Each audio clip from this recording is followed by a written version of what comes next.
పత్తిలో చాలా పురుగు మందులు వాడాల్సి వస్తుంది కదా సార్, ఇదంతా అవుతుందంటావా సార్? నర్సయ్య, పోయినసారి నా పొలంలోనే సారు నాతో కషాయాలు తయారు చేయించారు. దీనివల్ల రసాయన పురుగు మందులు వాడకం తప్పింది, అంతేకాక పెట్టుబడి కూడా తగ్గింది. ఇక గీ డబ్బా నిర్వహణ చేసుడు కొంతవరకు తప్పింది. వచ్చే వారం మళ్ళా నా పొలం కాడనే మీటింగ్ పెడతా అన్నాడు సార్. గప్పుడు ఇవన్నీ వివరంగా తెలుసుకుందూతి.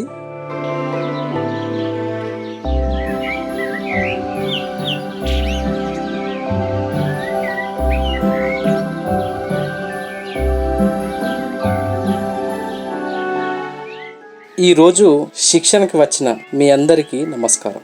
పత్తి పంట మొదటి దశలో అనగా 60 రోజుల వరకు ఏ పురుగు మందులను పిచికారీ చేయరాదు. మరి పత్తి చేను ఉంటుందంటావా సారు? 60 రోజుల వరకు ఏ పురుగు మందులను వాడొద్దు అంట. గమ్మతి సల్లగుండా ఈయన ఏ మందు కొట్టకుండా ఇక చేను అంతా పురుగుల పాలు చేయమంటావా సారు? ఓ, నేను అనుకుంటూనే ఉన్న నరసయ్య, ఇంకా నీ మాట వినబడతలేదు అని. ఇలా చెప్పేదాని వెనుక ఒక అర్థం ఉంది. పత్తి విత్తనాలు 45 రోజుల వరకు పురుగులను తెగుళ్లను తట్టుకునేలా ల్యాబ్లో విత్తన శుద్ధి చేసి వస్తాయి. దీనినే సీడ్ ట్రీట్మెంట్ అంటారు. అయినా పురుగులు రాగానే రసాయన పురుగు మందులు కొట్టుడు కాదు, దానిని కూడా సుస్థిరంగా మన పద్ధతులతో తిప్పికొట్టవచ్చు.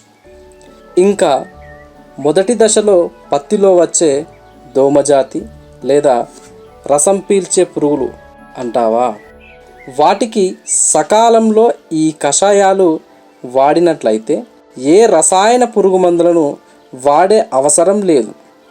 ఇక ఈ రసాయన పురుగు మందులను విచ్చలవిడిగా వాడితే ఏమవుతుందో మీకు ఎరుకున్న కథే.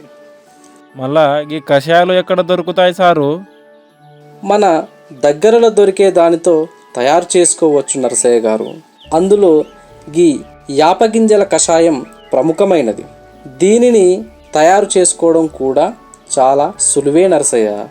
రాజన్న పోయిన సంవత్సరం గీ కషాయాలు మా ఆధ్వర్యంలో వారి పొలంలో తయారు చేసుకొని వాడారు. ఒకసారి ఆ తయారీ విధానం మరియు దానివల్ల కలిగిన ఉపయోగాల గురించి పంచుకోవాల్సిందిగా కోరుతున్నాను. అందరికీ జనార్ది. సార్ చెప్పినట్లుగా నేను నా భార్య కనకవ్వ ఇద్దరం కలిసి పోయినసారి గీ కషాయం తయారు చేసి వాడడం వల్ల 30% పురుగు మందులు వాటి వల్ల అయ్యే ఖర్చులను నేను తగ్గించుకున్నాను.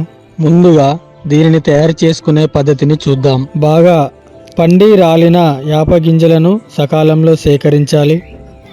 వేప గింజలను నీడలో ఆరబెట్టాలి. 5 కిలోల యాప గింజలను 10 లీటర్ల నీటిలో రాత్రంతా నానబెట్టుకోవాలి. బాగా నానిన యాప గింజలను మెత్తగా రుబ్బాలి. రుబ్బిన పును ఒక మూటగా కట్టి నీటిలో ముంచి 15 నిమిషాల పాటు పిండుతూ ద్రావణం తీయాలి. అలా పిండిన ద్రావణానికి 100 గ్రాముల సర్పును కలపాలి. తయారైన కషాయాన్ని 100 లీటర్ల నీళ్ళలో కలిపి ఎకరాకి పిచికారీ చేయాలి. ధన్యవాదాలు రాజన్న. వేపగింజల కషాయం చాలా చక్కగా వివరించారు.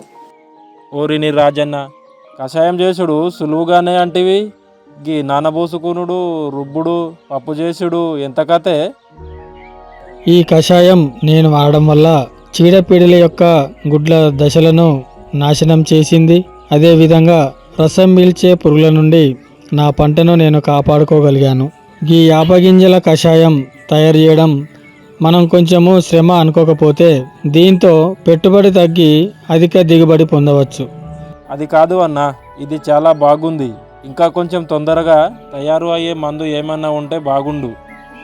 నరసయ్య, ఒకటి ఉంది, నీళ్లు కాగబెట్టుకునేంత సులువుగా ఉంటుంది. అదే వావిలాకు కషాయం.